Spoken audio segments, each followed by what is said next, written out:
Aux archives départementales sont conservées de nombreuses traces de la période trouble et mouvementée des années 39-45. Des pièces qu'a dévoré Camille Lavaux, comme ce rapport sur l'attaque du train de Neuvic.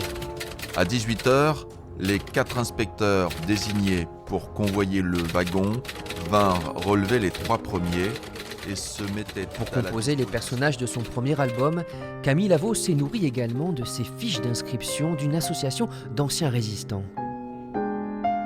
C'est assez troublant de consulter ces documents pendant des jours, parce qu'il y a quelque chose de très fascinant dans la photo ancienne. La vie souterraine est une véritable saga dans la France de l'occupation qui devrait se décliner en 3 tomes. 80% des faits sont vrais et un personnage comme Tamara Volkonskaya, la princesse rouge, a vraiment existé. À partir de maintenant, vous allez suivre les instructions que je vais vous dicter.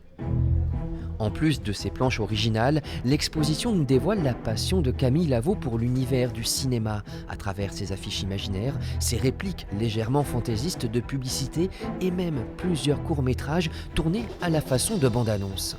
J'adore ce cinéma 50-60 comme Henri Decoing où il y a, je sais pas, il peut y avoir un trafic d'œuvres ou je sais pas. J'aime bien tous ces films qui illustrent les magouilles et les gars qui ont des imperméables très carrés.